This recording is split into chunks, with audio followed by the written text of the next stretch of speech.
เรื่องหนึ่งชื่อว่าพระสูตรสุรางคัมสูตรคำสอน4ข้อที่ชัดเจนและไม่เปลี่ยนแปลงในเรื่องความบริสุทธิ์ละเว้นจากการลักขโมยและกล่าวเท็จตอนที่5ของ7ตอนในระหว่างอาจารย์และลูกศิษย์ให้ไว้ในภาษาอังกฤษเมื่อวันที่23ธันวาคมค.ศ. 2018นิวแลนด์ไต้หวันที่รู้จักกันว่าฟอร์โมซา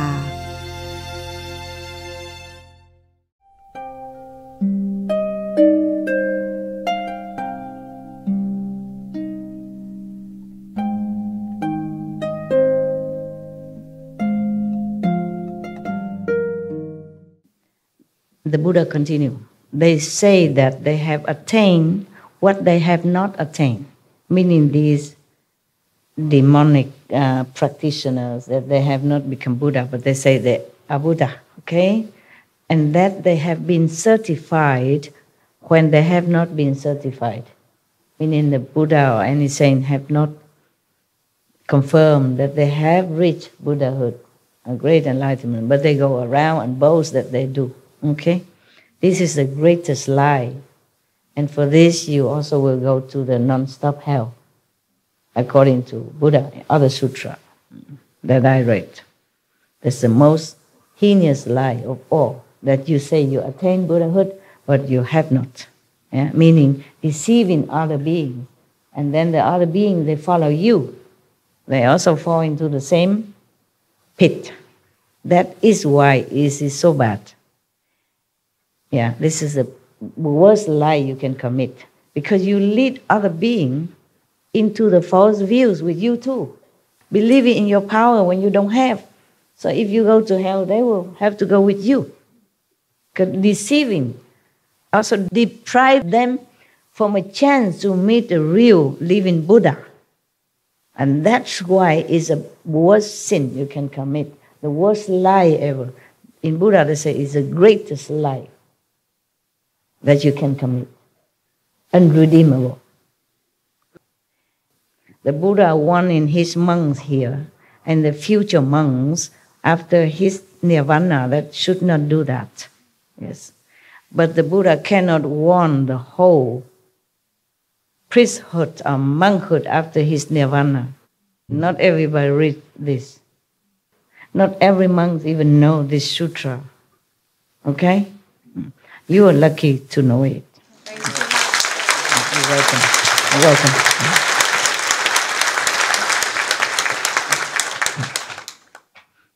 Being a monk and nun is a very noble position, but you have to really fulfill that position with nobility, humility, and above all, enlightenment, before you even go out and preach to others and let everybody believe you. A blind lead the blind or fall into the pit. Yeah. Continue. Perhaps they seek to be foremost in the world. Yeah, fame, fortune. The most venerated and superior person. Buddha suspect that that's why they say they attain Buddhahood when they're not, okay? When they have been confirmed as a Buddha and they are not, okay? So the Buddha very polite. He say, perhaps. He doesn't say for sure they want fame and profit. Perhaps they seek to be foremost in the world, the most venerated and superior person. Perhaps not. Yeah. Perhaps I also think maybe perhaps or perhaps not. The reason was that maybe some monks or priests, maybe they just ignorant, yeah, and then puffed up by surrounding followers or passerby or whoever, and then, you know, and then he think he is really enlightened. So perhaps he know he's not enlightened. Perhaps he thinks he's enlightened, yeah, because of circumstances. Not necessarily that he wants fame or profit. It just, by the way, maybe. Yeah, so Buddha said perhaps. I also say perhaps so, yes. To their audiences, they say that they have attained the fruition of Sotapanna, means some great enlightenment status, yeah.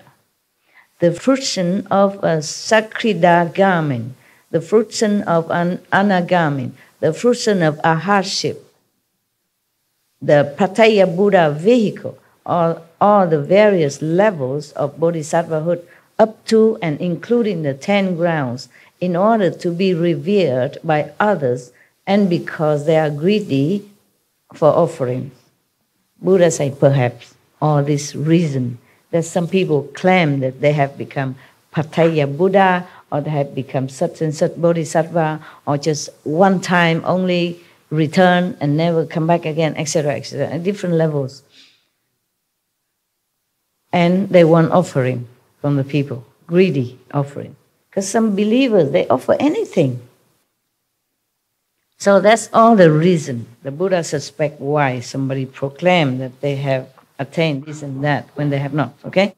Now the Buddha continued. These Ichantikas, meaning the great liars, Ichantika is a Sanskrit term for such kind of people who lie about enlightenment and their saintly status. That's Ichantikas, yeah? Not normal liars. These are Ichantikas, mean greatest liar, the worst liars, yeah.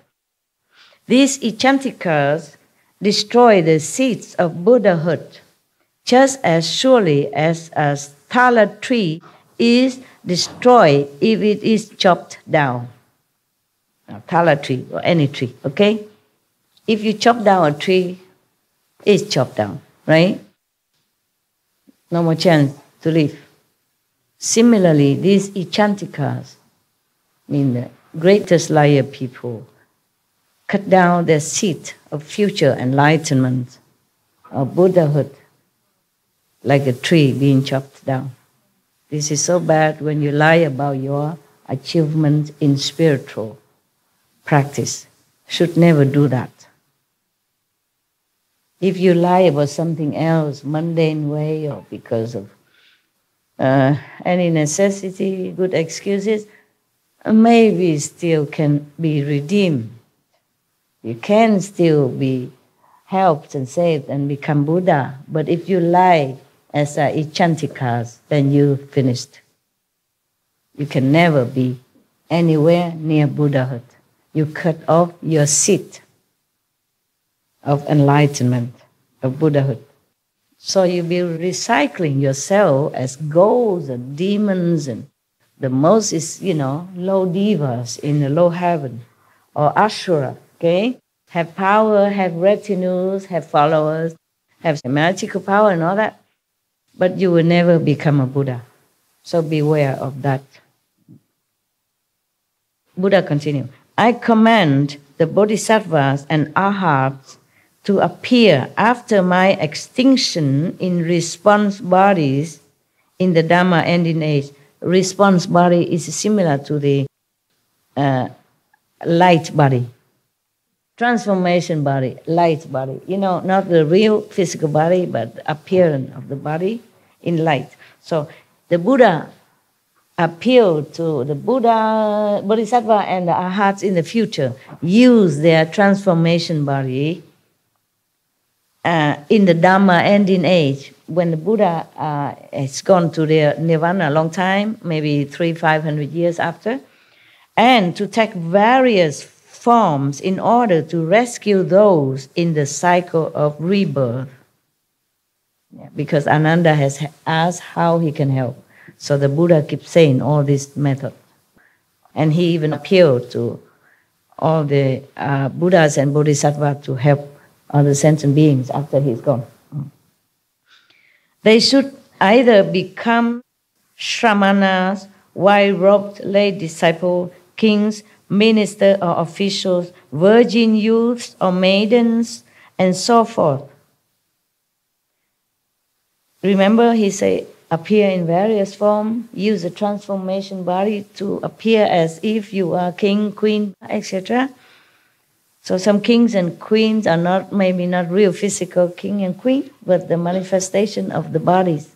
If they are benevolent and kind, then maybe they are a bodhisattva manifestation. Okay, and so forth.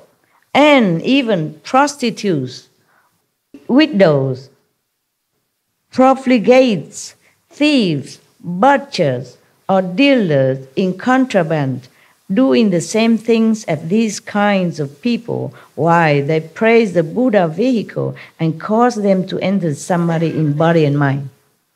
So the Buddha appeal, request all the future monks, nuns, bodhisattva, saints to please use their power of transformation to appear in different field of life, in different jobs, in different positions, even as prostitutes, as butchers. They're doing the same job with them. Appear like a prostitute with the prostitutes people, and therefore mingling with them, and then slowly teach them, inspire them to know the Buddha teaching, the saintly teaching. So how much sacrifice any Buddha or Bodhisattva has to undergo, nobody would know. Even become prostitute, even become butcher. Though these are even against the precept. But you, as Bodhisattva, must do it so that you can befriend these kind of people. They are very difficult for any prostitutes or butcher to understand anything about Dharma, about true teaching. So you even have to appear to be like them and then bring them into the true path. So we should never look down upon anyone in any position, any job, however lowly or however despicable in our opinion. We should always have respect. Because they have Buddha nature inside anyway. Okay? One time I recite a poem about artisan, artisan or a prostitute. How sad she was when her so-called client left her in the middle of the night. She begged him to stay, and he did not. And one of your brother criticized me, saying, "Master, that's a prostitute poem that you recite." And I say, she is a Buddha too. And at that time, I really meant it. And I really understood it. I don't just say that, but I really know it. Many things, just like when you understand it, but you cannot explain it to others. Yeah, because you just enlightened at that moment for that thing, that subject, that object alone, yeah? One time I read one sentence in some of the Zen book, meditation book, Zen book somewhere. It says like this, in Chinese, okay? I repeat Chinese first so that I can remember in English. 我是自己开悟的，没有人是我的老师。 Meaning, I am enlightened all by myself. No one is my master. I really understood that sentence, deeply understood, knowingly, and know it so well, clearly to me. So, I feel very good. I taught the disciples in Taiwan at that time. I said, you repeat all this. Is this true? Is it true?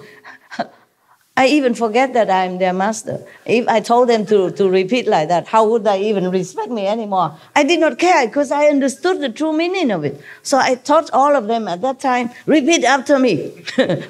I alone enlighten myself. No one is my master. Repeat it. And every day we do that. Okay. And one of my so-called non-resident disciple, she went to America to give initiation to some people in America. And I told her, you have to tell them also after initiation to repeat this, okay? And the nun did. And they revolt against her. They say, she's arrogant. She teaches against my teaching. It's not true. I is the one who told her to say that. Because I realized really the meaning of it. And later I say, okay, don't say that no more, because I realized that it's only me who understood it. And they understand nothing. So I realized that enlightenment, you can't pass on, okay? And you always enlighten in some subject after another, but not all the time and not in all subject. But when you understand one thing, that is yours, and only yours, yes. And other people might not be able to grasp it, because it's not the words, it's your realization, it's your enlightenment in it. My God, I thought everybody would understand it. I tell them, go teach them, teach everybody. I myself do it the same. Yes? It's the rest of the answer to what you asked me earlier about why I was crying yesterday. Because you realize something. Yeah, it's related to what you're saying now. Master, that to be honest, many times I struggled to know about you or not. And I always had what I called an internal master, which was a voice that guided me and still told me to listen to you and still told me to trust you and still told me to come here and to follow you. And I cried yesterday at a moment when they were the same voice at the same time. Yeah. When your voice and my internal master were at the same time speaking, the same voice was one of the moments that I cried. Very good. And what you just said reminded me of that. And so I wanted to finish answering your question from before. Very good. Okay, I was just concerned about you. Okay? Thank you. Yeah, all right. That maybe something I said that trigger you or some sadness in you. Okay, that you might feel guilty about something. Okay, that's all. Okay, good that you know. Good that you know. Yeah, it's like that. Whatever we know, we just know. We can't explain it to somebody else because it's such a simple sentence. Yeah? I enlighten myself alone. Nobody is my master. And I really know that, what it means. And then I teach everybody because I was so happy this is the truth. And nobody understands nada. And I told my nun to tell the new disciple in America that revolt against her. They wrote letter to me, say that nun is very bad. She told us that you are not our master. That we alone are our own master. Nobody is master. That means she disregards you. I said, no, I told her to tell you. God. It was a very funny, years ago, decades ago. But this is like that. And later I realized my dumbheit, meaning my stupidity. So I tell them to stop it. They don't understand, so forget that. Yeah. Okay. Just like in some of the Zen story, one of the master, yelled very loud into one of his disciples' ears, and then he was dead for 3 days. But then, after he regained his ear sight again, he come and cried to his master, complaining, and said, I don't hear that no more. Understand? When he was deaf, he heard the inside voice, inside music. And when he regained his ear sight again, it's usual he tried to listen outside, and then he won't get it no more.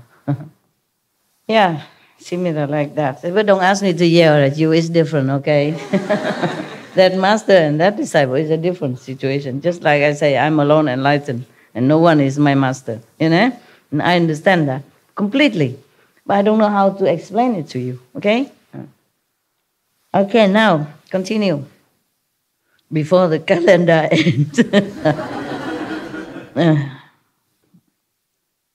So the Buddha even encouraged, request on the monks, saint people in the future. After the Buddha went to Nirvana, he said, you do this, do that, do anything you can to awaken other beings, to lead them into the true path, to be even prostitutes. But imagine, you are saint, enlightened, knowing, and you have to use your power to manifest yourself as a real, like a physical prostitute, as a real physical butcher, in order to befriend these people who are supposed to be in a lowly spiritual level, who has no chance to know any master because of their position, okay? And their background, and their companies, and their job. Very difficult for them to understand anything. So you, the saint, have to use your spiritual power to be like them in order to teach them the right way of life. the right way of life. Even Jesus say he forgave the prostitute, meaning he probably gave her initiation. And even his disciple roar at him, criticize him. Give her initiation, and then people, his disciple, criticize him. So only enlightened master are non-judgmental, okay? Are so tolerant, so loving, and so kind. I made some offering, a substantial sum offering to a temple in Europe, because I knew the old abbot, he's gone now. He's gone now, the new one coming.